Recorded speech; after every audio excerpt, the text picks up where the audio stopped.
transitivos se marcan de igual forma, en este caso de la primera persona, que está en 3A y 3B. Más arriba, por favor. Y mientras que el agente de verbo transitivo se marca de manera diferente. En caso de Stojolabal hay dos formas de marcar agente, donde cuenta con morfemas diferentes cuando es una morfema diferente cuando inicia con consonante del verbo, o también una morfema diferente cuando inicia con una vocal, como es el ejemplo de 3C y 3D. Más arriba, la lengua se habla principalmente en 7 municipios, que es Las Margaritas, Comitán de Domínguez, La Independencia, La Trinitaria, Maravilla Tenejapa, Ocosingo, Altamirano, y todos estos municipios pertenecientes al estado de Chiapas. Bueno, antes de empezar con las cláusulas relativas, considero importante presentar los modificadores que presentan o que pertenecen a la frase nominal simple. Bueno, en la lengua presenta tanto modificadores prenominales, que se encuentra lo que es determinante, cuantificadores, clasificadores nominales, diminutivo, adjetivo, que también cuenta con dos modificadores posnominales, que en este caso es el crítico plural masa y el demostrativo. Todos estos modificadores son los que pueden aparecer en las cláusulas relativas sin un sustantivo en este caso. Y en el 4 se puede ver el paradigma de modificadores y el orden que pueden ocurrir. Más abajo, estos modificadores pueden ocurrir de manera individual como en 5A o de manera combinada como en el ejemplo de 5B y 5C.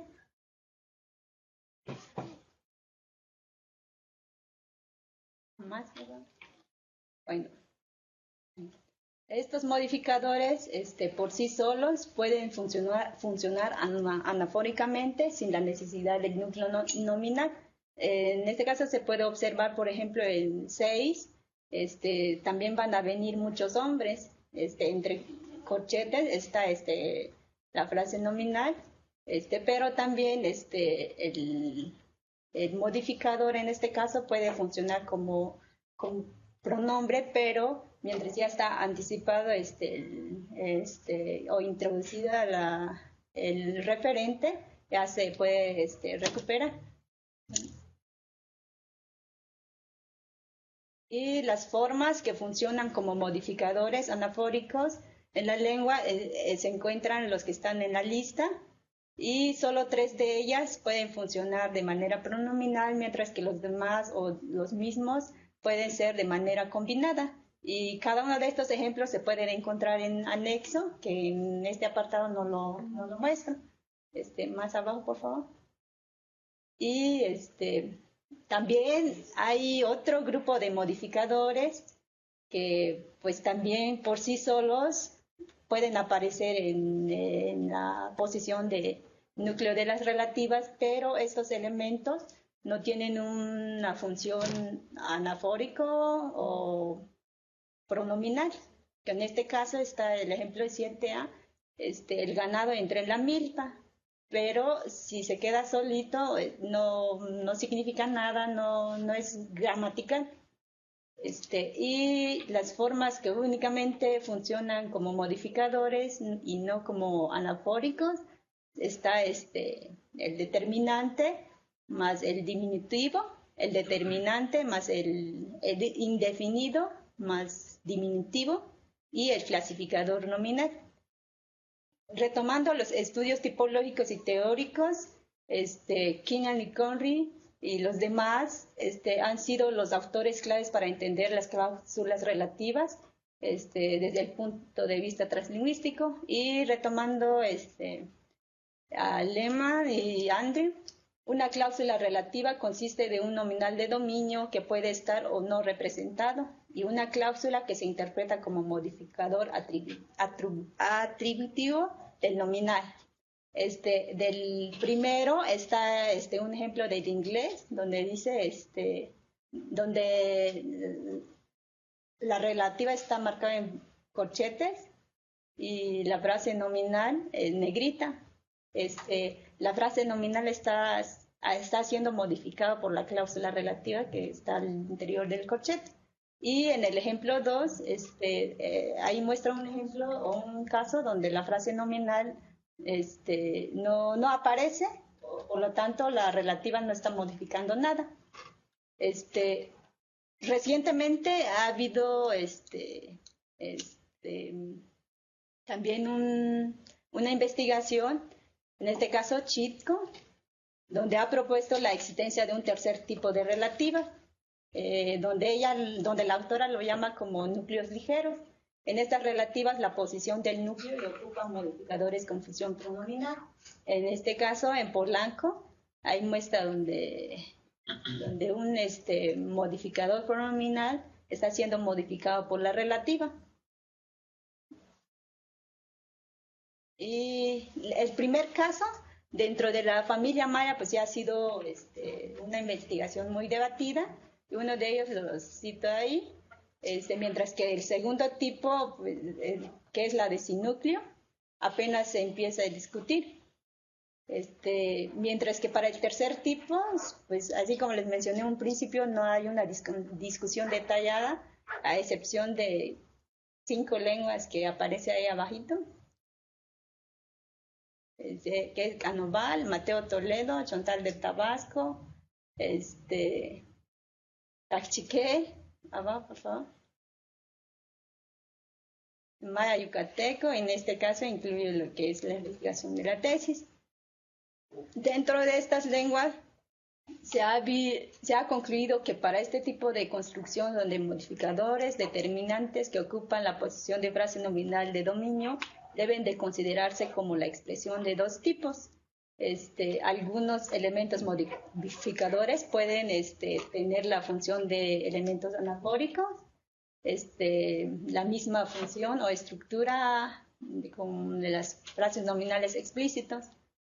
En este caso, están los de Cachiquel y Canoval, también Tojolabal.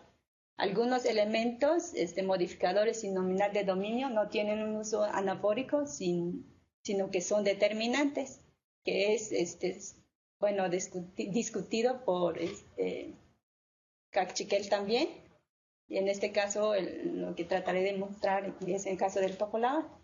Bueno, dentro de la familia Maya, las investigaciones con respecto a las cláusulas relativas con nominal explícitos y sin núcleo, también se ha demostrado que todos son posnominales incrustadas, a excepción del Chontal de Tabasco y el de Chor, que también presentan relativas prenominales, que es debido al contacto cercano ¿cómo se me fue?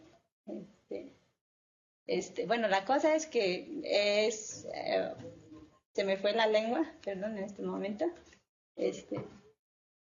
Los núcleos de las cláusulas relativas pueden ser explícito, como ya mencioné, con modificador determinante o sin núcleo.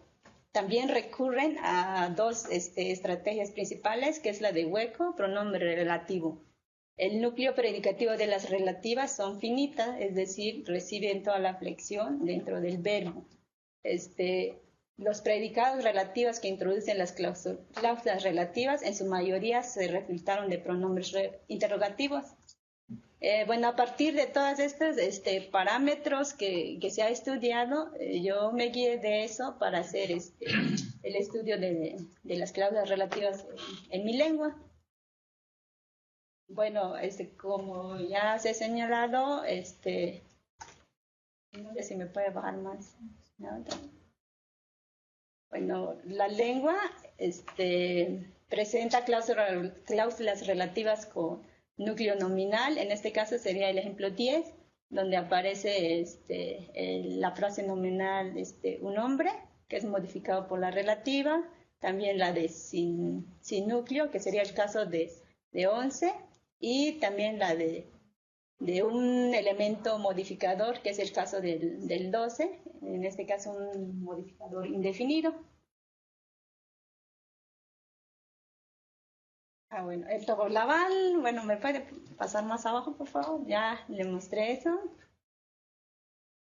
También eso de pronombres interrogativos, perdón. Más, por favor. La del sin núcleo. Y ahí. Bueno, la lengua presenta dos tipos de elementos que tienen función anafóricos, que aquí digo que, o he analizado, que tiene la misma propiedad que las cláusulas relativas con nominal pleno y las cláusulas relativas con núcleo determinante, que pues aquí trataré de mostrar que es diferente a lo de anafórico o núcleo pleno.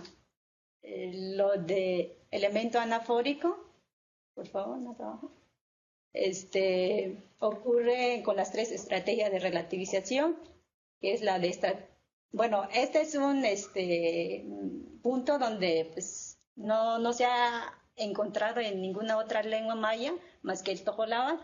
La lengua presenta tres tipos de estrategias de relativización, que es la de pronombre relativo, la de hueco, la de pronombre retenido, que se encuentra en 21A, que es el caso de hueco, en 21B, la de pronombre relativo, y la de 21C, que es la de pronombre retenido. Abajo, por favor. Todas estas estructuras, pues igual son finitas. Más arriba, por favor. Sí, en los ejemplos, por favor. En los ejemplos. Bueno, puede ser, la lengua puede presentar clases relativas escindidas y sintéticas, perdón, y asindéticas. Es decir, asindéticas puede ocurrir con subordinadores, que está entre paréntesis, que es opcionalmente. Puede también ocurrir dos subordinadores en una misma construcción, que es en este caso en 22A. Más abajo, por favor. Y finalmente muestro todo las relaciones gramaticales que se puede relativizar tanto en las tres con las tres estrategias, donde se puede observar que con núcleo pleno es casi similar a lo que se puede relativizar con núcleos anafóricos. Solo hay una pequeña diferencia en cuanto a la relativización de manera, que no se de cantidad, que no se puede relativizar con núcleo pleno, pero sí con núcleo anafórico, como también se puede observar que también con núcleo pleno se puede relativizar tiempo y no con núcleo anafórico. Más abajo. Bueno, con núcleo determinante, así como ya les mencioné, ya ha habido interpretaciones con respecto a esto. Uno donde los determinantes lo consideran como núcleo ligero, otro donde los determinantes lo tienen como núcleo nominal elidido, y otro donde el determinante es un núcleo determinante. Para el caso del Togolabal, voy a considerar que en estos casos el determinante es núcleo determinante, igual como lo analiza Warkash. Por favor, abajo. Ahí. Un poquito arriba. Bueno, los ejemplos que se muestran a continuación son con las formas que se mencionó hacia arriba, donde está el determinante definido en 23A, el determinante indefinido en 22B y el clasificador nominal en 23C. O la combinación del determinante definido más el diminutivo. En caso también de indefinido y del diminutivo. Abajo, la estrategia de relativización, pues igual es igual como la de pleno o la de sin núcleo. Que ahí se puede ver la de hueco, la de 24A, la de pronombre relativo, la de 24B y la de pronombre retenido, la de 24C. Aquí es uno de los de las propiedades del cual muestro que es distinto a los demás, porque el núcleo determinante condiciona la selección de subordinadores. En este caso, el JA y el IP.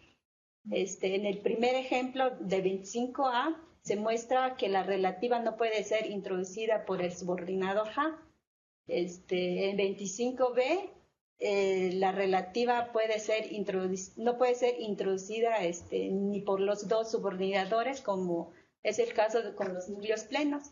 En el inciso C, ahí muestra la obligatoriedad de uno de ellos, que es el relativizador IT.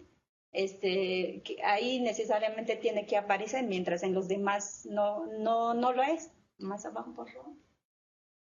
Vamos cerrando, por favor. Estamos ya sobre. Sí, y ahí está también el caso de que utiliza también los tres tipos, la de retenido, la de pronombre retenido. Y lo que ya les expliqué también se encuentra en esa tablita, la diferencia de todos, de hueco, de pleno, anafórico y determinante. Más abajo, por favor. Y en resumen, bueno, voy rapidito. Aquí, conforme a lo que he logrado explicar o demostrar, la relativa en Tojolabal, los modificadores, funcionan con dos tipos de núcleos, uno con elemento anafórico y otro con núcleo determinante. En el primer tipo, en la posición de frase nominal de dominio, que es lo de anafórico, la referencia del núcleo pleno se ha omitido y se puede rastrear de manera anafórica, igual que el mismo comportamiento que el del núcleo pleno.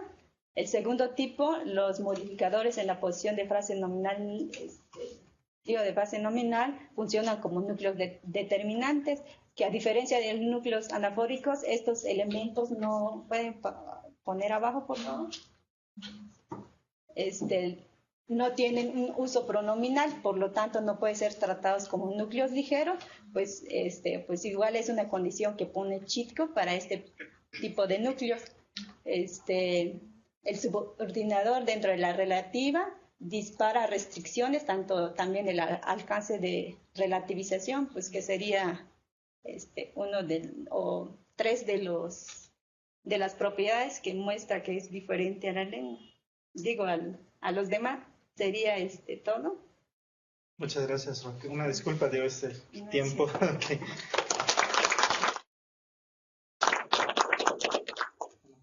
Sin duda es un tema que nos podemos pasar aquí el día y seguir discutiendo, precisamente por todo lo que implica el hacer el análisis precisamente de las relativas, pero pues una disculpa, estamos sobre los tiempos y bueno, entonces conforme lo que habíamos propuesto, seguiría Norma, no sé si la tenemos en línea, por favor.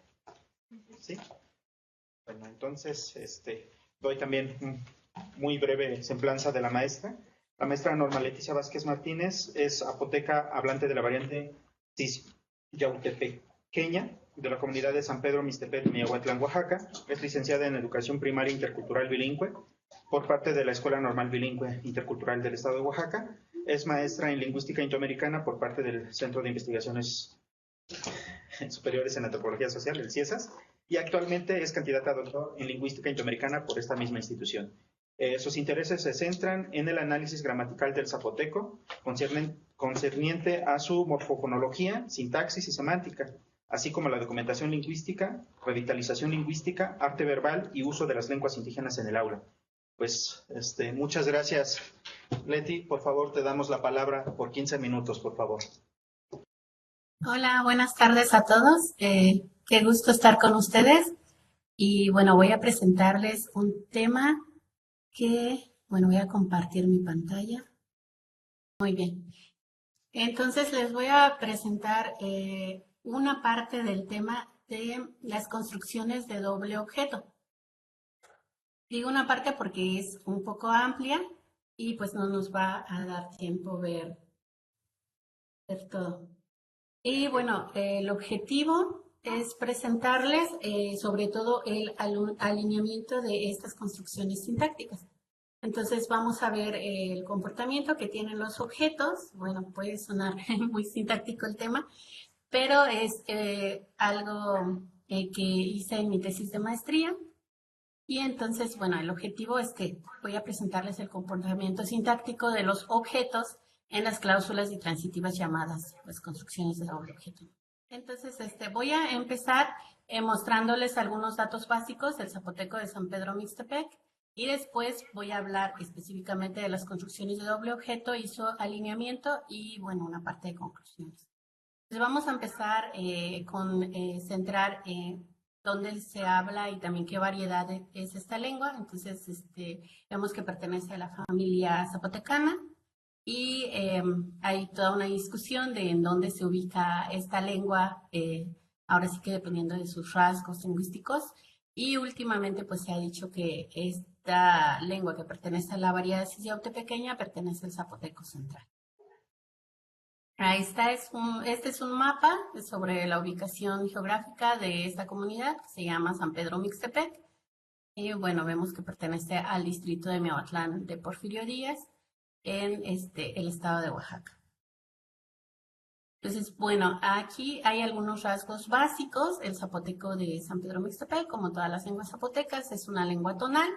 Y bueno, podemos clasificarla como una lengua analítica, tiene muy poca morfología, y pues con la poquita morfología que tiene, pues se hace bastantes cosas, ¿no? Entonces es una lengua con muchos recursos como muy sintácticos, pero morfológicamente pues podemos ver que tiene prefijos de tiempo, aspecto y modo, un morfema causativo, sufijos de negación y un aplicativo, ¿no? Bueno, dos aplicativos, un comitativo y uno que se llama seguitivo, que es uno de los temas que se encuentra ahora en mi tesis de doctorado. Bueno, esta lengua también tiene rasgos de una lengua fusional, sobre todo esto lo vamos a ver cuando se conjuga con primera persona singular, primera persona plural, y bueno, también vamos a verlo con unos morfemas causativos que hemos visto que más bien es algo histórico, ¿no? Que se puede rastrear por medio de la diacronía. Entonces, por ejemplo, en 9, ahí vamos a estar observando un ejemplo donde el causativo ya sea concatenado con el inicio verbal de la lengua. Entonces, ahí tenemos un verbo que es kuch, que es ablandar, y bueno, hay un proceso ahí morfológico que hace pues que ya no se pueda segmentar el causativo. Y en 10, por ejemplo, vemos una oración en donde tenemos rap medmi, que con una tercera persona, en este caso la tercera persona de distancia social, no ocurren cambios en la raíz, pero cuando se flexiona con la primera persona singular, como en B, tenemos rap nadmi. Entonces, además de un cambio tonal, hay glotalización. Entonces, son como propiedades que ahorita que nos muestran que hay información gramatical fusionada en el verbo. Y bueno, todo esto en relación a prefijos de tiempo, aspecto, modo, en relación a conjugación por persona, lleva a que se puedan formar clases flexivas con los verbos. Entonces, bueno, hay otros ejemplos. Aquí estamos viendo que es una lengua que tiene orden bastante rígido entre verbo, sujeto y objeto. Y un cambio en el orden, pues implica también un cambio de significado. Como vemos en 11, tenemos vigreje, que es tenemos al verbo y tenemos al sujeto, ¿no? Es una construcción intransitiva. En una construcción transitiva, como en B, tenemos mi papá me mandó a la escuela. Papá, bueno, mi papá es el sujeto y el pronombre de primera persona singular ahí está como objeto. Entonces, si invertimos el orden, como vemos en 11C, pasamos a la primera persona singular en la posición que corresponde al sujeto, pues cambia el significado, ¿no? Entonces ahora es mandé a mi papá a la escuela. Entonces, el orden es uno de las pruebas sintácticas que vamos a tener fuertemente cuando tenemos construcciones de diferente tipo, ¿no? Entonces, bueno, el alineamiento es nominativo acusativo, ya que el sujeto de un verbo intransitivo como el agente del verbo transitivo, pues se comportan de la misma manera, no hay marcación de caso, por eso les digo que la sintaxis tiene mucho que ver, y es una lengua BO, siempre el núcleo precede a su dependiente. Entonces, aquí tenemos dos ejemplos. Donde tenemos al poseído y al poseedor, siempre el poseído va primero y después el poseedor, y cuando es una cláusula relativa, el nominal de dominio es el núcleo, está primero y después tenemos la cláusula relativa. Entonces, bueno, como les decía, esta es una lengua tonal, así que tenemos 5 tonos, 2 son de nivel, 2 de contorno y un derivado que solo sucede en contextos de sanditonal y bueno, también tiene sus reglas, ¿no? Entonces, cuando tenemos en la disigencia diferentes tonos, pues ya sucede lo del sanditonal, como vemos en yo, mi, ¿no? Mi generalmente tiene tono bajo y cuando se junta con una palabra con un tono bajo ascendente o bajo alto como yo, ocasiona este sanditonal. Entonces es algo que se ha visto bastante en la lengua y se ha estudiado en contextos de yuxtaposición, pero pues todavía falta ver qué pasa a nivel de frase y a nivel de oración. Entonces ahora les vamos a meternos al tema, que son estas construcciones y transitivas que he llamado de doble objeto. Entonces, en estas construcciones vamos a ver que se derivan de oraciones monotransitivas a las cuales se le agrega un segundo objeto de algún tipo generalmente instrumental o locativo. Y esto lo vamos a ver en los ejemplos de 1A y B. Entonces, vamos a ver que en 1A primero tenemos Tibachik Medwin, que es Francisco enrolló o envolvió al niño con X cosa, ¿no? Entonces tenemos Chico, que es el sujeto, y Metuin, que es el objeto. Entonces aquí, si ven en B, al agregar al segundo objeto, no necesitamos de ningún otro medio, más que sintácticamente, pues lo vamos a ubicar después del primer objeto, ¿no? Entonces, en 1B tenemos Tibachik Meduin Chomar. Chomar es cobija. Entonces, ahora es Francisco le enrolló, envolvió la cobija al niño, ¿no? O enrolló al niño con la cobija.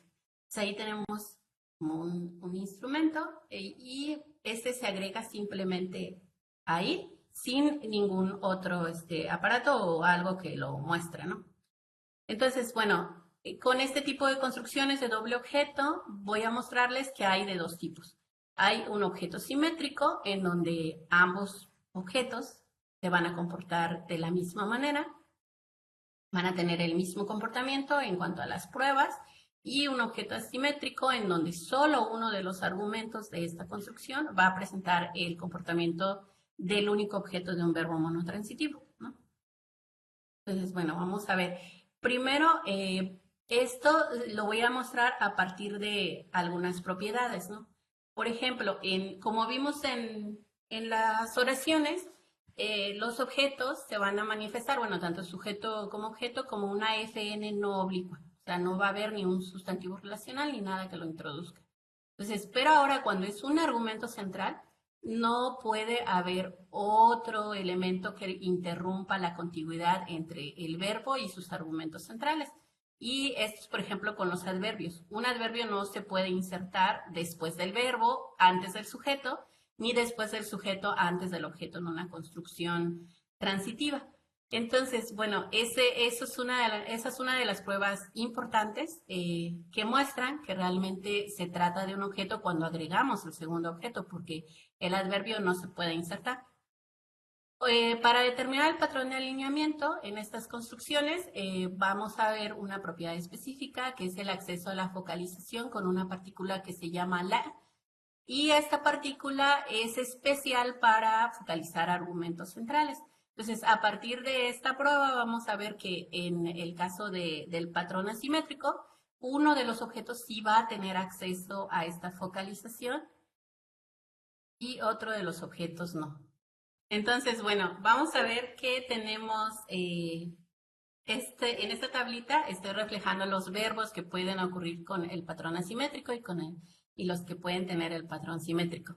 Si ven, pues tenemos más verbos con el patrón asimétrico que con el simétrico.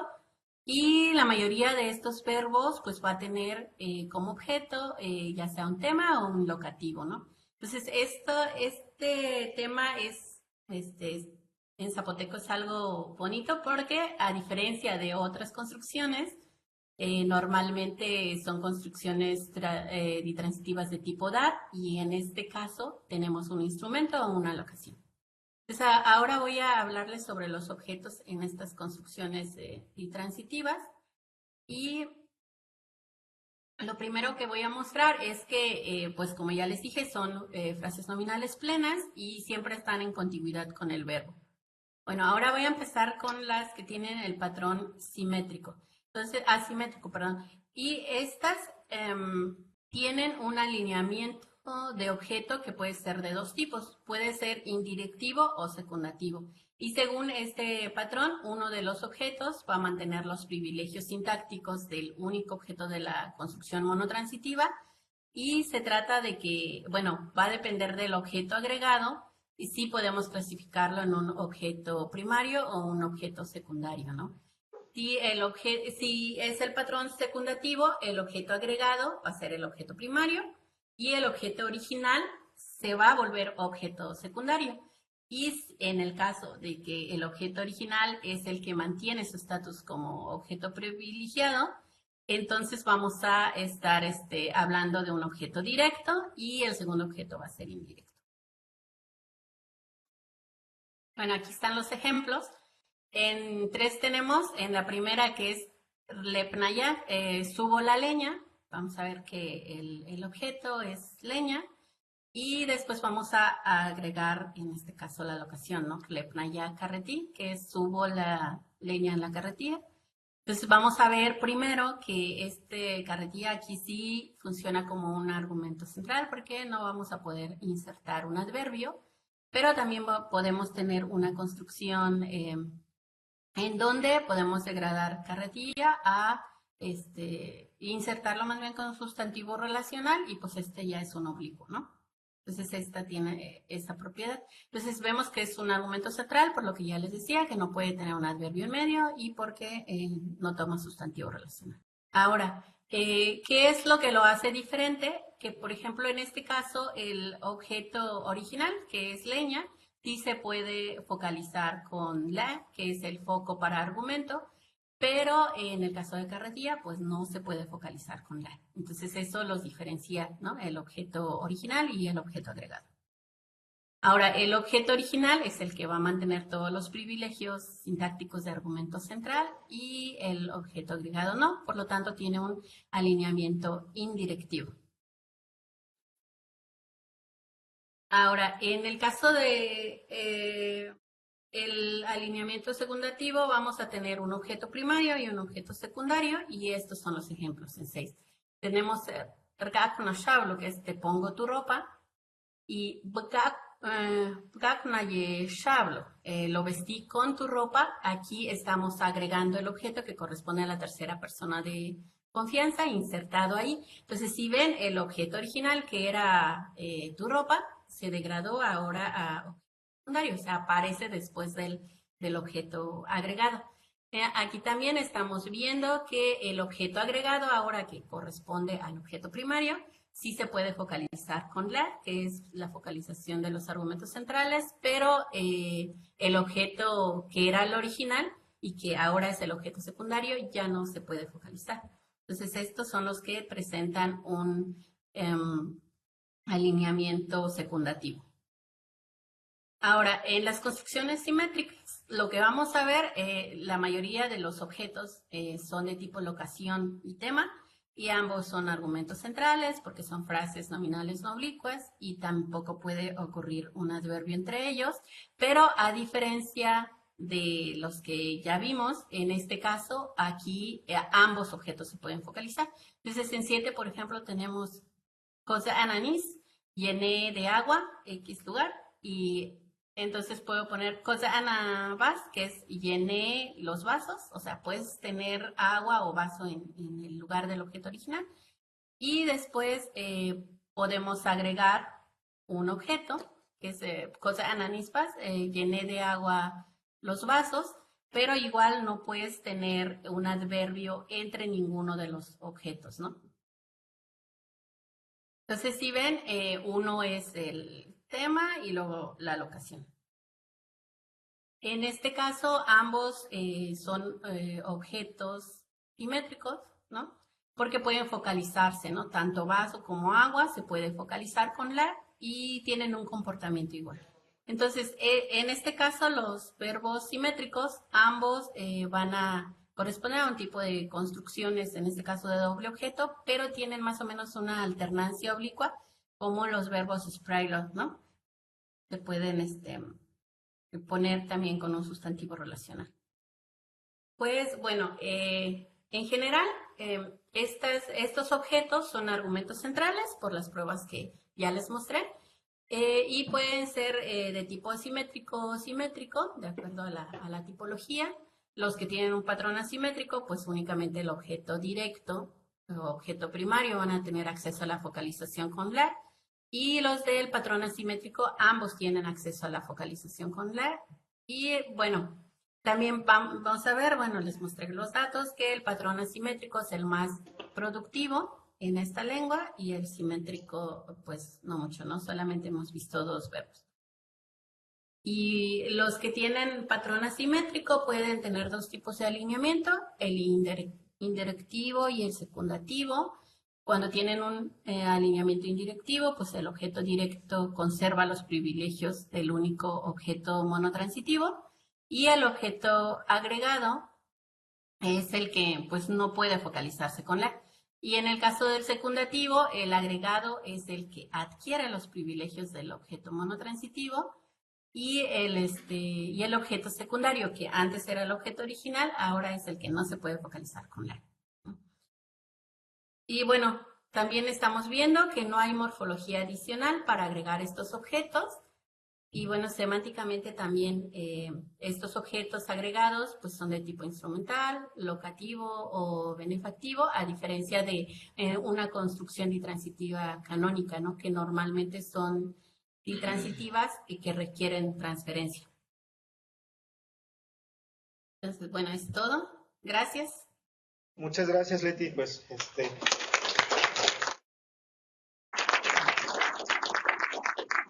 bueno, para seguir entonces con el orden, daríamos paso a la presentación del maestro Octavio, que se titula El tono flotante en los procesos de santitonal en el Mixteco de Yucuquime de Ocampo, Oaxaca. Voy a permitirme dar una semblanza muy breve. El maestro Octavio es originario de Yucuquime de Ocampo, Oaxaca, es licenciado en Lengua y Cultura por la Universidad Intercultural del Estado de México, es maestro en Lingüística Indoamericana por el CIESAS, actualmente realiza sus estudios de doctorado en esta misma institución. Ha sido profesor investigador en posgrado y licenciatura en la Universidad Intercultural del Estado de México. Sus principales temas de interés son tonología, documentación lingüística, arte verbal y el habla. Por favor, Yanni, damos la palabra. Bueno, buenas tardes a todos. Un gusto verlos de nuevo, ¿no? A los nuevos colegas que se están formando. Es un proceso muy bonito, ¿no? Y pues también complicado, así que hay que echarle muchas ganas, ¿no? Y justamente lo que compartía la doctora Lucero hace rato, mi proceso es al revés. Primero estuve en la línea de descripción lingüística, ahorita estoy en la línea de antropología lingüística, entonces son cosas que van de la mano y pues aprendes mucho de todos los profesores. El tema que voy a tocar es sobre el tono flotante en los procesos de sanditonal en el Mixteco de Yucuquime de Ocampo, Oaxaca, ¿no? De estas variedades amplias del Mixteco, que según el INALI son 81, entonces solo voy a tocar una de ellas. Y pues para esta presentación voy a hablar un poco sobre generalidades de la lengua y la cultura mixteca, la situación actual de la lengua, de los tonos del Mixteco, ¿no? De esta parte del inventario tonal, de los patrones tonales, cómo se distribuyen, y hablar de lo que decía la maestra Leticia del zapoteco, ¿no? Pero en esta versión del mixteco de lo que es el semitonal, el tono flotante o tono fantasma en otras investigaciones y cómo está o cómo sucede en esta parte, ¿no? Entonces, siguiente, por favor.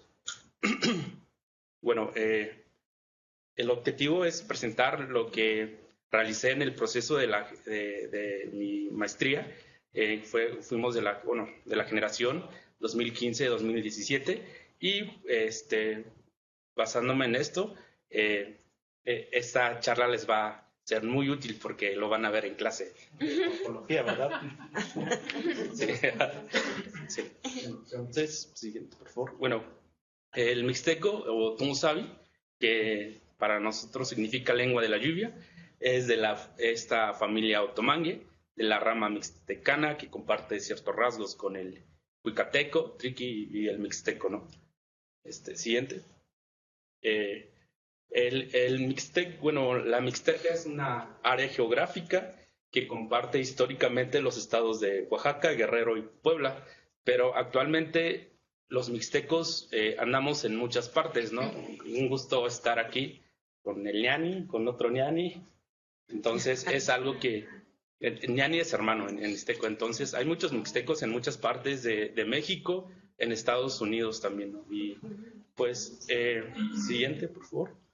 De esta parte voy a hablar un poco más sobre el mixteco de Yucuquimi, ¿verdad? Que está dentro de lo que es la mixteca baja geográficamente, y ahí muestro algunos estudios que ya se han realizado de las variantes cercanas. Aunque son variantes cercanas, lo que decía, ¿no? El Lucero hace rato, puede que un pueblo que esté a 5 minutos, pues no se entienda, ¿no? Entonces, son cosas muy comunes que también pasan con mixteco. Siguiente, por favor. Y pues voy a hablar un poco sobre mi pueblo natal, ¿no? Y es donde estudio toda la parte de la lengua. Según el INEGI, hay como 2.433 habitantes, ¿no? Pero realmente hay como 2.000 en Estados Unidos, en Fresno y Madera, California. También hay una colonia de mixtecos de Yucuquimi aquí en Ciudad de México, ¿no? Y siguiente, por favor. Aunque la comunidad es una comunidad grande, también tiene rancherías, ¿no? Entonces,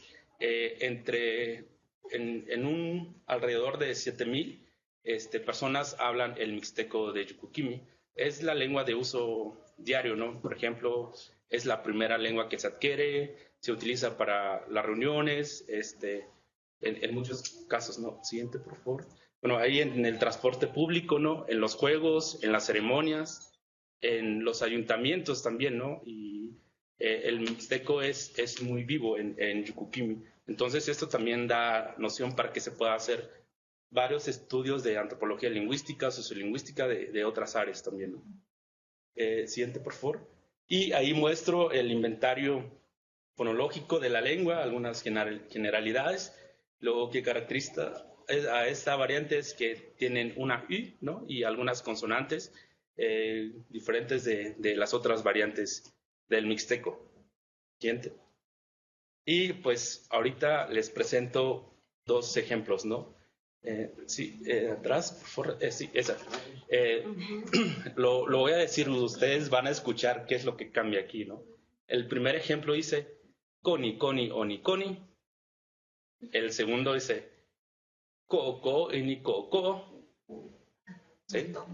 Se dan cuenta de que por el tono cambia el significado, ¿no? Arriba, sin escribir el tono, solo es coni, coni, oni, coni, que significa quiero ver 3 guajolotes, ¿no?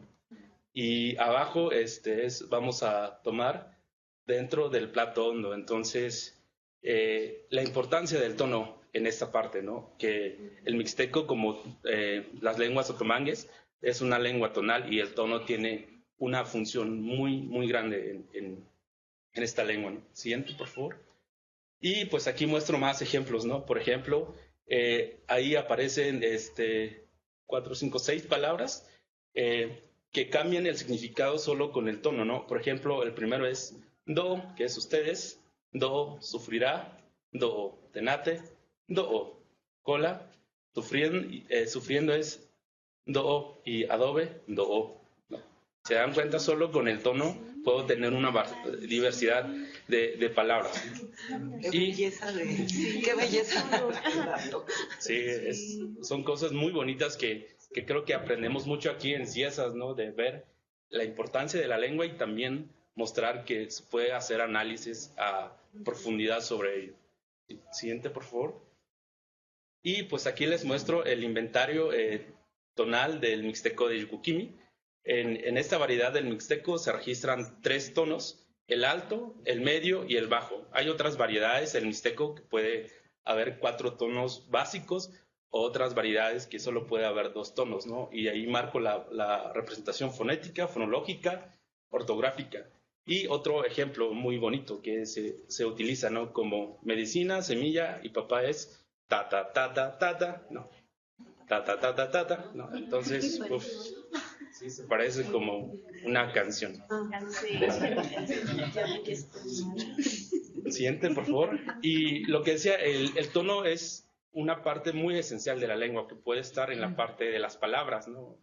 La parte léxica, pero también tiene una función gramatical. Por ejemplo, si se dan cuenta en esos ejemplos, A, B, C, casi toda la parte de las vocales y las consonantes se parecen, solo lo que cambia es el tono. Por ejemplo, en el primero es Nanú, ¿no? Se bajó. La segunda es Nanú, ¿quién bajará? Y Nanú, ¿no? Deseo que baje alguien. Entonces, solo con el tono cambia también, ¿no? Sí. Siguiente.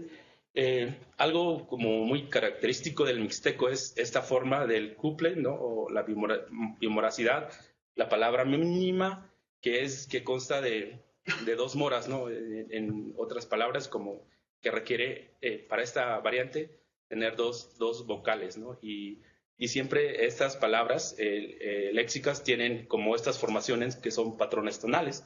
En este caso está el alto alto, alto medio, alto bajo, ¿no?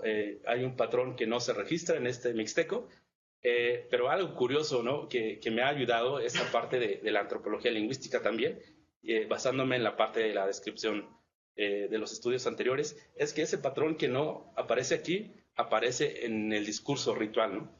Es un patrón oculto que dices, wow, ¿por qué está aquí? ¿Por qué no está en el otro? Entonces, la importancia de hacer los 2 estudios, ¿no? Tanto descriptivos como la parte de la antropología lingüística. Sí, siguiente. Y pues esos patrones pueden estar dentro de esas estructuras de la palabra mínima, ¿no?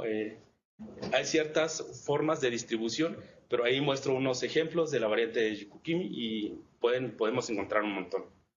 Siguiente. Bueno, uno se preguntará, hay muchos patrones tonales, muchos tonos, ¿no? Pero estos tonos siguen ciertas reglas, ¿no? Hay palabras que tienen más tonos, otros con menos tonos, ¿no? Y si vemos ahí el patrón, por favor, bajo-bajo, el patrón bajo-alto y el patrón bajo-medio, como que tienen un poco más de palabras, ¿no? En esto de la base de datos. Pero algo curioso va a pasar con estos patrones, ¿no? Acuérdense ahorita. Entonces, algo curioso que pasa en el mixteco es que cuando juntas 2 palabras, ¿no? Juntas 2 palabras, al juntarlas hacen como una explosión, ¿no? Explosión, pero tonal, ¿no? Entonces, a eso le vamos a poner un nombre más al rato. Siguiente. Por ejemplo, ahí muestro la palabra 4, que en mi variante es kumi. La palabra tortilla, que es tita, ¿no? Y cuando digo 4 tortillas, se pensaría que debo decir kumi, tita. Pero digo kumi, tita, ¿no? Se dan cuenta que en la palabra de kumi no es kumi, sino kumi, como algo alto, ¿no? Agudo. Es que hay un proceso ahí. Y en el ejemplo B vemos la palabra luna, que es yo, o también se puede traducir a mes. La palabra malo, o es kini, ¿no? Y para decir mes o luna mala es yo kini, ¿no? Ajá. Se esperaría que fuera yo kini, pero es yo kini, ¿sí? Ajá. Y pues esto es lo padre que tiene el mixteco y que pues lo describí en la tesis de maestría. Para mayor detalle está la tesis. Gracias.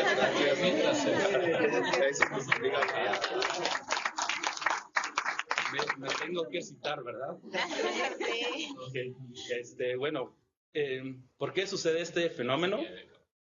Porque hay un tono flotante o un tono fantasma, que cuando pronuncias la palabra de manera aislada no sale, pero cuando lo juntas con otra palabra es cuando sale ese tono fantasma, ¿no? Y en esos procesos muestro que tengo la palabra tenaten, do, y la palabra bueno, que es va, para decir buen tenates, do, va, ¿no? Entonces está el tono A, el flotante, se ancla a la siguiente palabra y cambia ese proceso. A ese tipo de proceso se le conoce como Sandy tonal. Y siguiente, por favor. Igual ahí muestro otro ejemplo, Tina va, ¿no? Que es Tina va. El otro ejemplo, Nuni va, ¿no? ¿Se dan cuenta? Cambia el tono.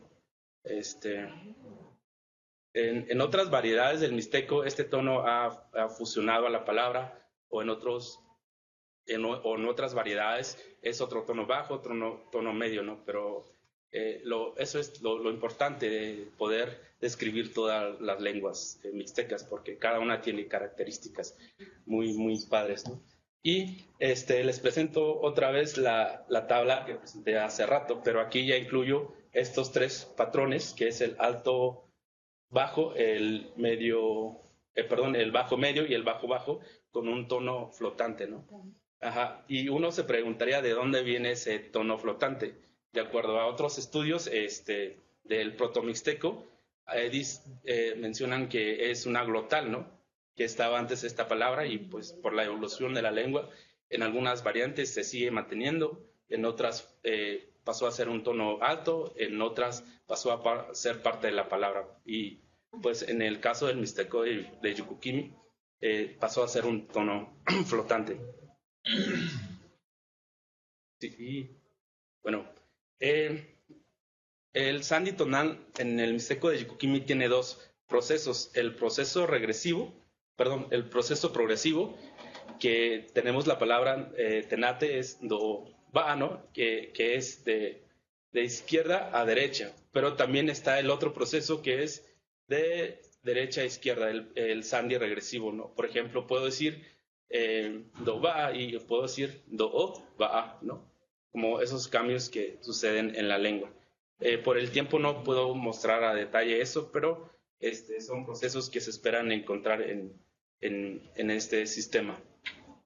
Sí. Y también está la otra opción de no marcar el Sandy, ¿no? Que también lo hacen los hablantes y hay una ausencia de Sandy. Entonces podemos hablar de tres procesos, ¿no? Que es el Sandy progresivo, el Sandy regresivo y la ausencia de Sandy tonal, ¿no? Entonces son cosas que están ahí en el mixteco y que han ayudado mucho a entender otras variedades del mixteco también. Y pues, Yanni, ¿cómo vamos en tiempo? Estamos sobre. Oh, bueno, gracias. Muchas gracias, Yanni. Bueno, entonces, siguiendo el orden, le daríamos la palabra a la maestra Ruth Jiménez Nina. Su tema es el uso social de los marcadores epistémicos de primacía epistémica, sí, y falta de primacía epistémica, cha, en el quechua Wiki, Norte Potosí, Bolivia. Me voy a permitir dar una pequeña semblanza de la maestra. La maestra Ruth Jiménez Nina es originaria de Cochabamba, Bolivia.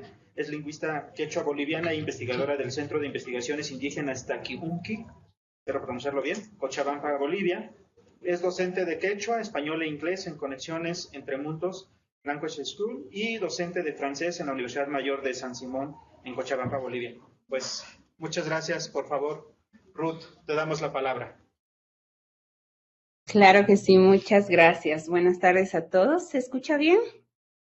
Bien. Hola, qué gusto verlos. Qué gran placer acompañarlos en otra oportunidad más. Voy a intentar compartir pantalla y esperemos que funcione. Ok.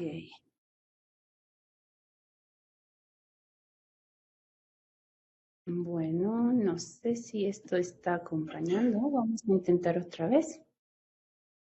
Ahora creo. Sí. Ok.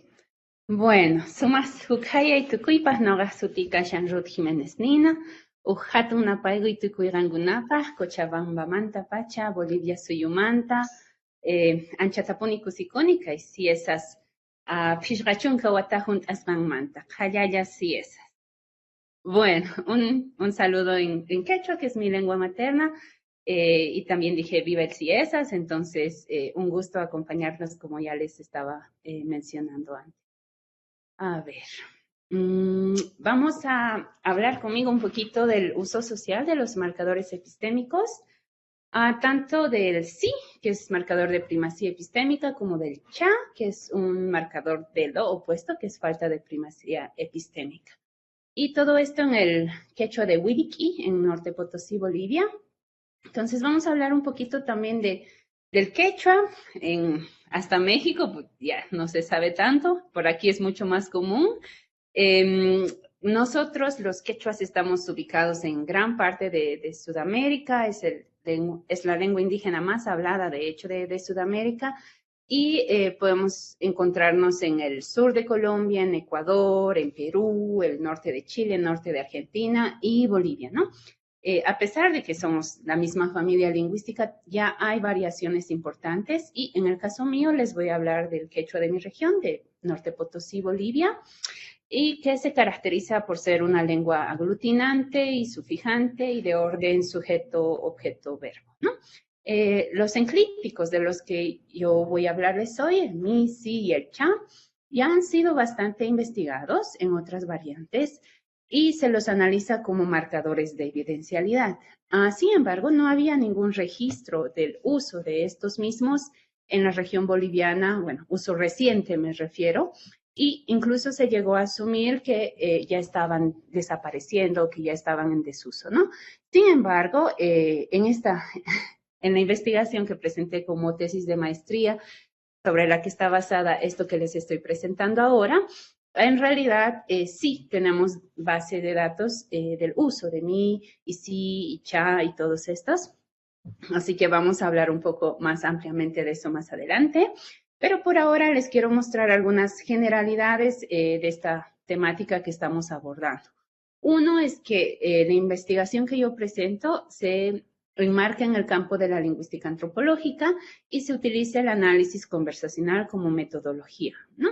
Y también todos los datos y las afirmaciones que les voy a presentar ahora están basadas en una base de datos que se compone de conversaciones naturales, que son más de 11 horas de grabación, que se realizaron en 2020 y 2021 en la región donde se hizo la investigación, ¿no?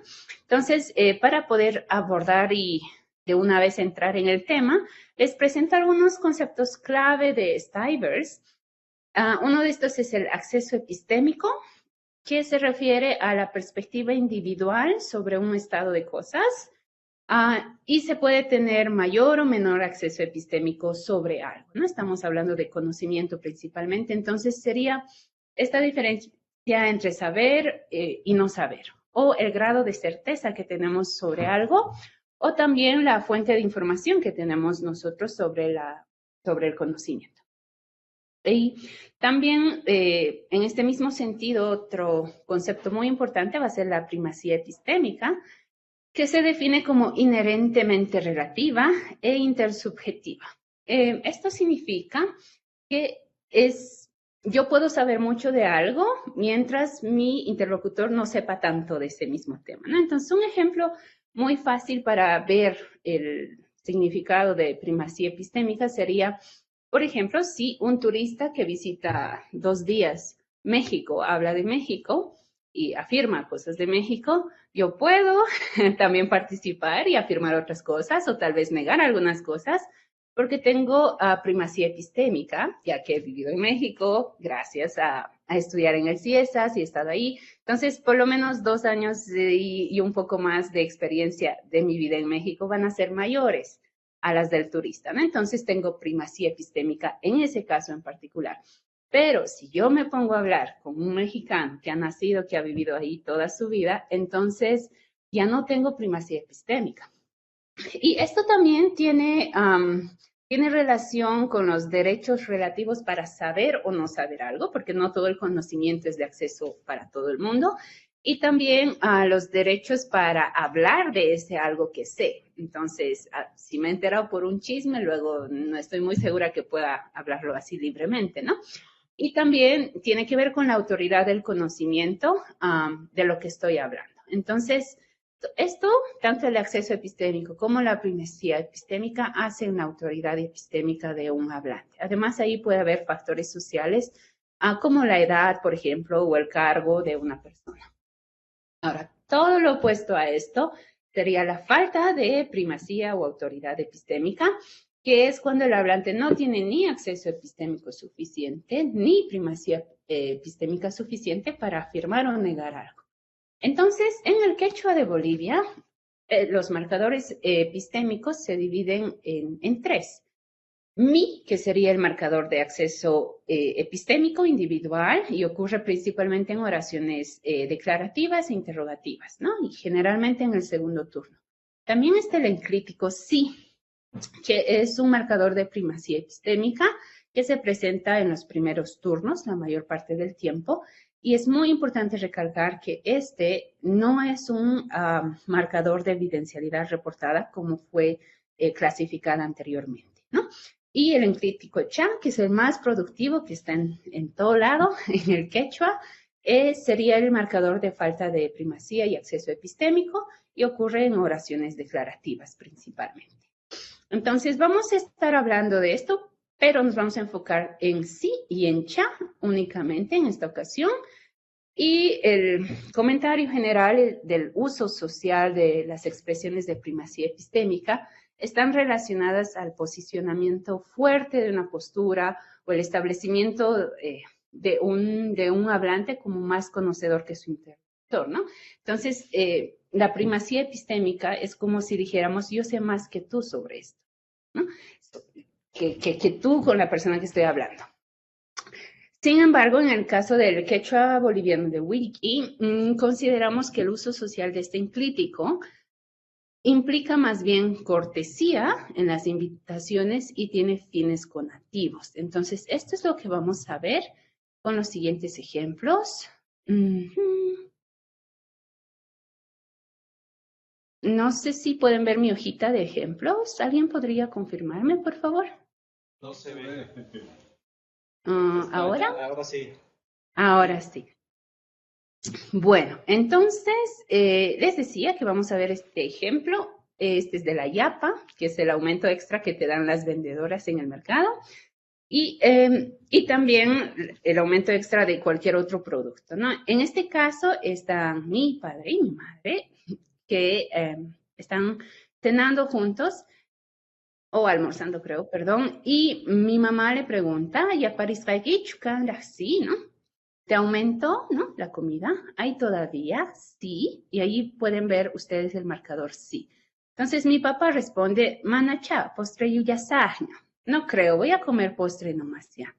Y en este caso, el kanraj sí no es como, bueno, podemos entender como que esta persona sabe más que su interlocutor de la existencia de la comida, ¿no? De que todavía hay comida. Pero la intención comunicativa de este ejemplo no es decir, yo sé más que tú y tú no sabes que no hay comida, sino más bien hacer una invitación con esta información.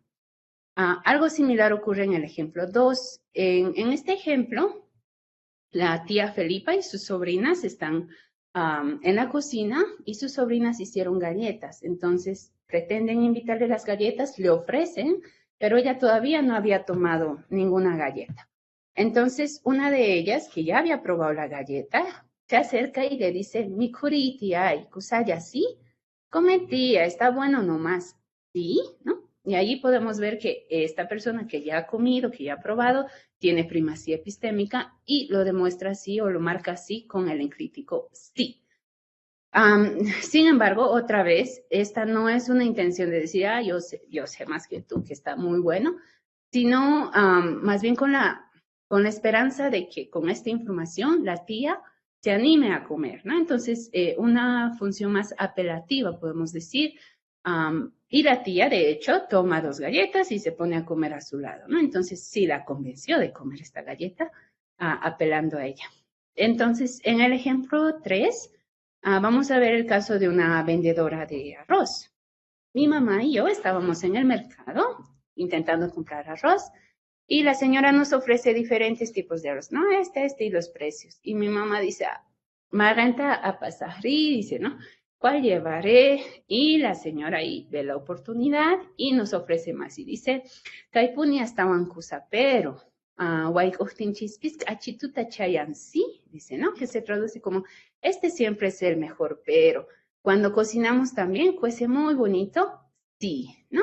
Entonces, con este sí, ella está reclamando primacía epistémica, haciéndonos saber que ella tal vez ya cocinó, ya probó este arroz, que quedó muy bien. Entonces, intenta convencernos de comprar ese arroz.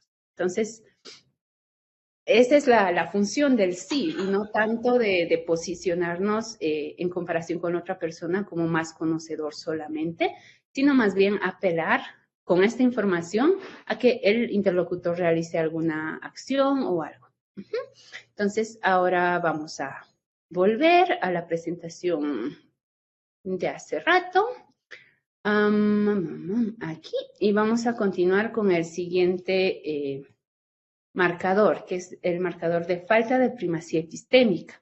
Entonces, una regla general en las conversaciones es que solo se puede aseverar información sobre la que se tiene suficiente acceso o primacía epistémica, ¿no? Entonces, no puedo hablar yo de cosas que no sé, nada más porque quiero hablar.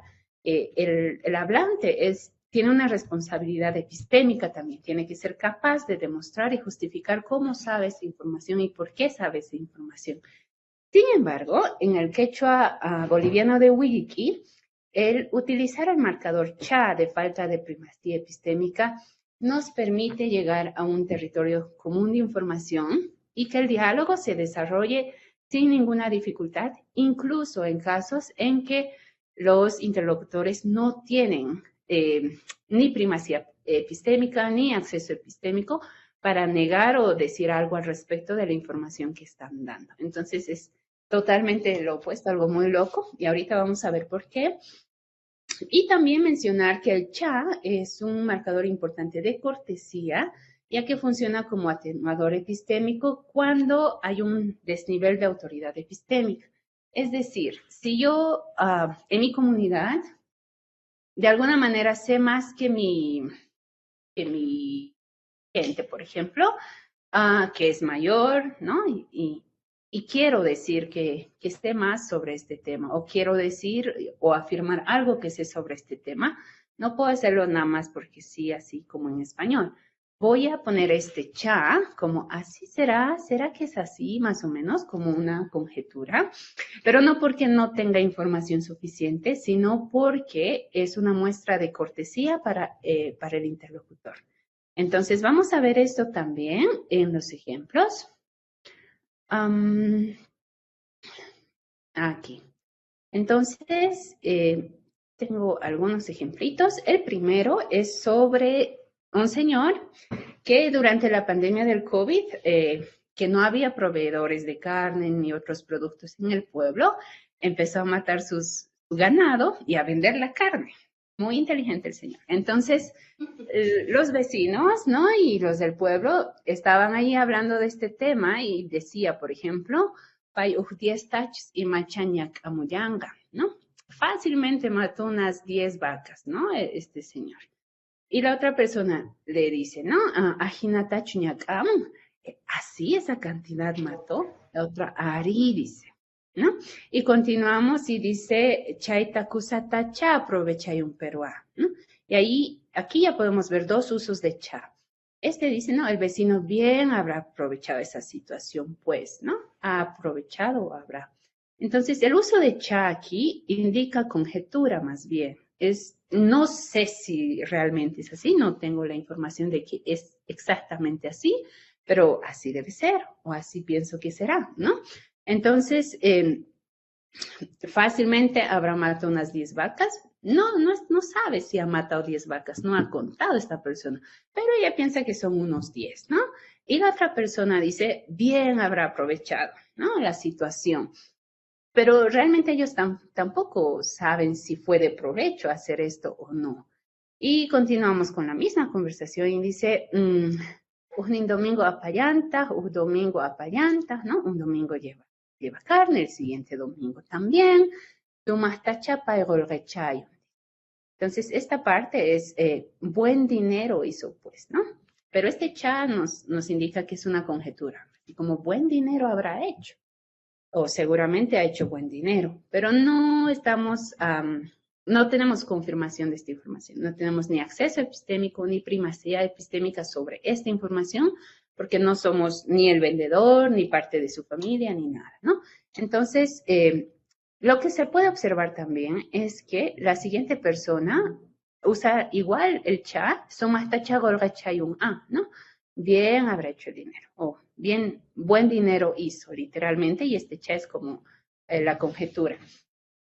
Pero si se dan cuenta, aquí en esta conversación, ninguna tiene información fiable, ninguna tiene ni primacía epistémica, ni acceso epistémico suficiente, pero la conversación se desarrolla con normalidad. Entonces, lo que están haciendo es continuar con el diálogo, continuar con la conversación, llegan a un acuerdo incluso de que habrá hecho muy buen dinero y ambas están de acuerdo, tienen un territorio común de información, pero toda esta conversación se desarrolló sin tener primacía ni acceso epistémico de ninguna de estas informaciones, ¿no? Entonces, en el segundo ejemplo que quiero mostrarles pasa algo similar. Sin embargo, en este caso, la persona que sí tiene la información está aquí. Entonces, están Nieves, que es relativamente joven, tiene como 50 años, Francisca también, que es relativamente joven, un poco más de 50, y está Agustina, que es una persona mayor, de por lo menos unos 70 años, ¿no? Entonces, Agustina compró azúcar en el pueblo y afirma haber comprado el azúcar con 200 bolivianos. Pero Francisca compró azúcar en otro lado y lo compró más caro, con 300 más o menos. Entonces, aquí la idea es que Nieves dice, no, le está diciendo a Francisca, si ella ha comprado el quintal de azúcar con 200, era mejor comprar aquí, le dice. Pero este es el momento en que Francisca, más o menos, bueno, no desafía la autoridad ni el conocimiento de la otra persona, pero no cree en esta información. Y dice, pero no debió haber sido ese precio, dice, ¿no? Empieza a dudar. Hasta un Valespapi vende charga. El comerciante estaba vendiendo más caro aquí. Entonces, su conjetura es que no debió haber sido este precio. Y Nieves continúa y dice, ¿con cuánto se habrá comprado? Pues, dicen el azúcar. Y aquí Francisca hace otra conjetura y dice, ¿no? 300 pichaca mancarga. En 300 habrá estado, ¿no? El precio del azúcar. Pero Agustina interviene aquí porque se está poniendo en duda su información y dice, mana, kai napiwansina 200 amponicina randi, ¿no? No, con 200 siempre parece que ha comprado, porque además le compró su hijo el azúcar. El hijo pagó este dinero, ¿no? Entonces, Francisca, bueno, aquí se puede ver que ponen en duda, pero no es una afirmación, sino es una conjetura, porque Agustín es una persona mayor, es una persona a la que le deben respeto. Además, entonces, a pesar de que no están de acuerdo con ella, no creen que esa información sea verdadera, no se afirma que es así, sino se hace una conjetura de que es así, ¿no? Entonces, la solución para ellas es hacer otra conjetura. Y aquí en 8 se puede observar que Nieves dice, ¿no? Tal vez, eso será, ¿no? Eso pudo haber pasado, tal vez es así, ¿no? Entonces, a partir de allí, Francisca crea otra información posible y dice, Ariachaita paiguna chaitumpa ganancia tamana naspa achajinata vendes castango y, ¿no? Sí, eso hacen los comerciantes, venden perdiendo un poco de la ganancia y así suelen vender más barato el azúcar, ¿no? Y más o menos esta es la solución a la que llegan, pero a pesar de no estar de acuerdo, ellas no dicen en ningún momento, no afirman completamente que esta información es falsa o es incorrecta o lo que sea, sino que se recurre al cha para atenuar nuestras aserciones y mostrar cortesía a la otra persona. Entonces, estos son los ejemplos que quería compartirles y ya vamos a ir cerrando con el regreso a la diapositiva principal. Es esta. Entonces, sí, las reflexiones finales que yo tengo para nosotros este día es que podríamos trabajar en más investigaciones con el método del análisis conversacional, porque creo que es algo que no se ha trabajado suficiente en lenguas indígenas principalmente. Hay bastante ya información y avance en lenguas hegemónicas, pero creo y estoy totalmente segura de que nuestras lenguas tienen fenómenos muy interesantes, probablemente opuestos a los que ya se ha estudiado ahora, o simplemente diferentes, ¿no? Es otra manera de ver la vida. Entonces, hay que tomar en cuenta que la lengua es una herramienta poderosa para construir las relaciones sociales en nuestra sociedad y a través de ella mostramos respeto, mostramos cariño, mostramos amor, mostramos muchas cosas y expresamos diferentes situaciones. Podemos iniciar una guerra o evitar una guerra gracias al lenguaje. Entonces, creo que vale muchísimo la pena trabajar con datos de habla natural para analizar y describir también el uso social y cómo afecta el lenguaje en nuestra sociedad y cómo la estamos utilizando. Entonces, sí, quisiera que eso se tome en cuenta y espero que tengan una linda estadía en el CIESAS a los compañeros que están recientemente. Sí. Gracias y saludos. Rincuna Cama.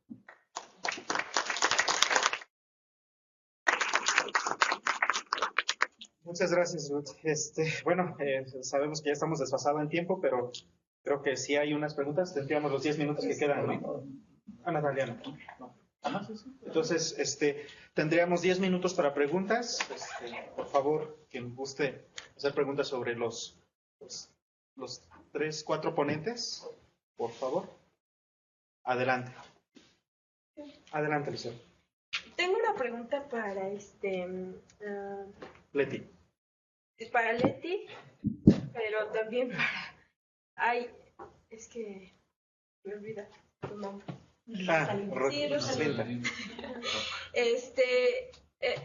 Solamente preguntaba cuál es la función del ja, porque en algunas construcciones lo tomas como marcador de definitud, o sea, un artículo, pero en otras como un subordinador y en otras me parece que también es marcador de tópico. Entonces, y esto es crucial, hacer esta distinción, porque hay en unas construcciones que tienes como de núcleo determinante, en donde ese ja lo toma así como núcleo determinante, pero en las otras, en las donde el nominal está elidido, ese ja lo tomas como marcador de subordinación, acompañado del id. Entonces de ahí me surge esa pregunta de si ya sabes en qué contextos, qué funciones, o no se puede aún hacer la diferenciación entre estas tres funciones. Sí, de hecho, ja, tiene 3 funciones, así como ya mencionó, de que ja puede funcionar como determinante definido, como modificador dentro de una frase nominal, pero también puede funcionar como subordinador. Bueno, yo lo nombré como subordinador en las construcciones relativas.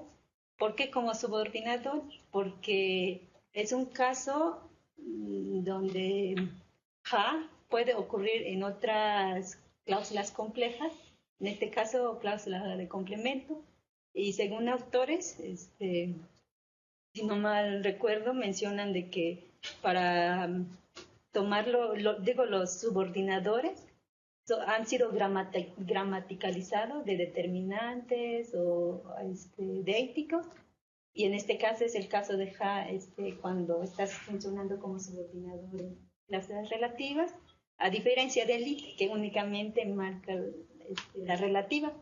Este sería el segundo caso, y también funciona como tópico, haciendo el movimiento prenominal, sería el tercer caso, o función del determinante, y lo utilizo como núcleo de la relativa,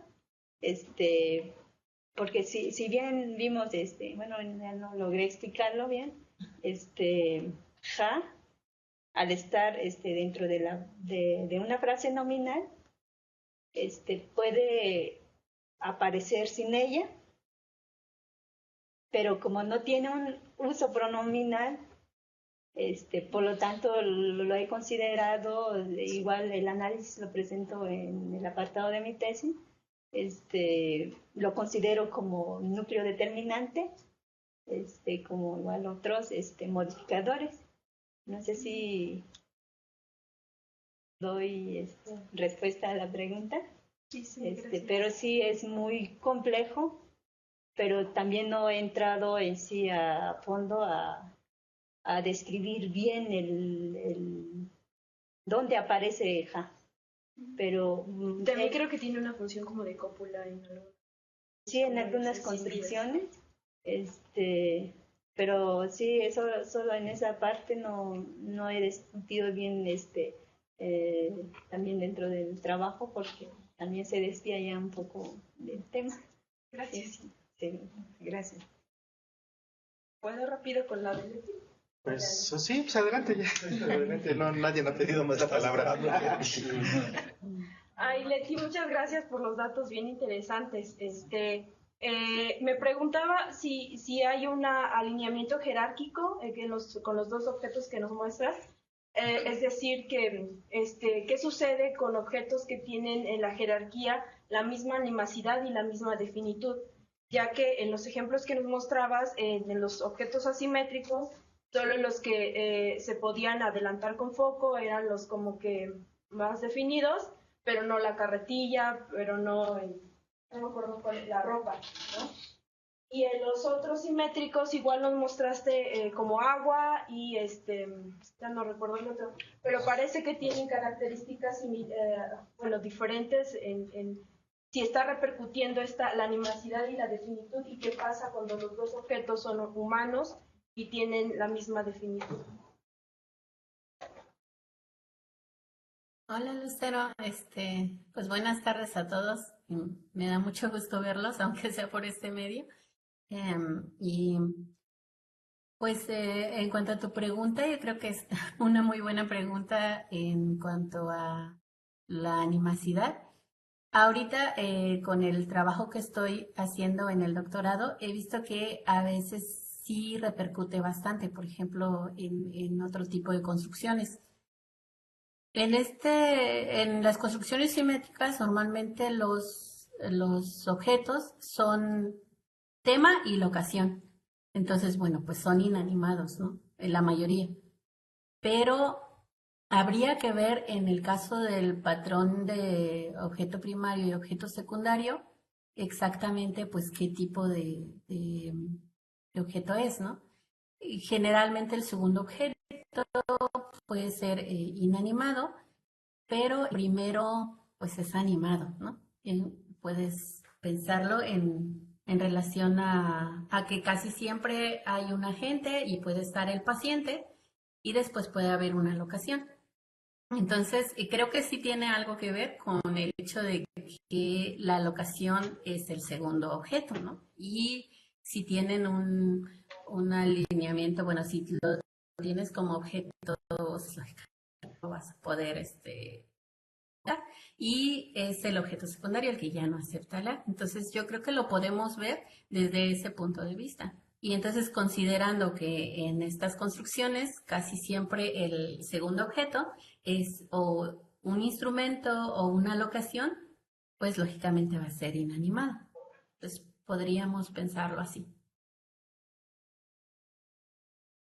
Gracias. Bueno, nos queda tiempo para una pregunta. ¿Alguien más gusta hacer alguna pregunta? ¿No? Bueno, yo iba a hacer una, pero era la misma. Ah, ok. Bueno. Lo que creo que es una buena, nada más comentarle que es una buena, sería una buena prueba también para definir al objeto primario. Me interesó mucho en la presentación de Tavo este tono que nada más aparece en habla ritual, y mi pregunta es si aparece en habla ritual a partir de un proceso de sandhi o de unión de morfemas, o es un patrón tonal que, por ejemplo, hay una cierta palabra que tiene una correspondencia en habla cotidiana. No sé si me explico. Es decir, cuando hablas en habla cotidiana, esa palabrita, ¿cómo la dicen? ¿No? O sea, ¿con qué tono la dicen? Sí. No sé si me expliqué. Ajá. ¿Qué tono? ¿Qué tono es? Esa palabra, que, por ejemplo, pequeño, que es flo, ¿no? Que es, bajo, eso es en habla cotidiana. Oh, okay. Pero en habla ritual cambia a lo, ¿no? Que es ese tono que no aparece. Pero tiene otra función como de amortiguar el habla, ¿no? Como decir, como si fuera una parte de que no fuera tan directo el habla, sino como hacerlo como honorífico, ¿no? Ya. Y las otras palabras que aparecen con ese tono son pocas, pero igual tienen como esa función, ¿no? Como una función muy importante dentro del habla ritual. ¿Y siempre corresponde al tono bajo? ¿O no? No. Bueno. Hay otras palabras que son léxicos puramente de habla ritual. Bueno, claro. Sí. O sea, que no la usas en habla cotidiana. Ajá. Bueno, esa era la otra opción que no me imaginé. Okay. Muchas gracias a todos. Bueno, gracias a los compañeros, colegas que expusieron. Y pues bueno, agradecerles a todos. Entonces cerraríamos esta sesión. Muchas gracias a todos.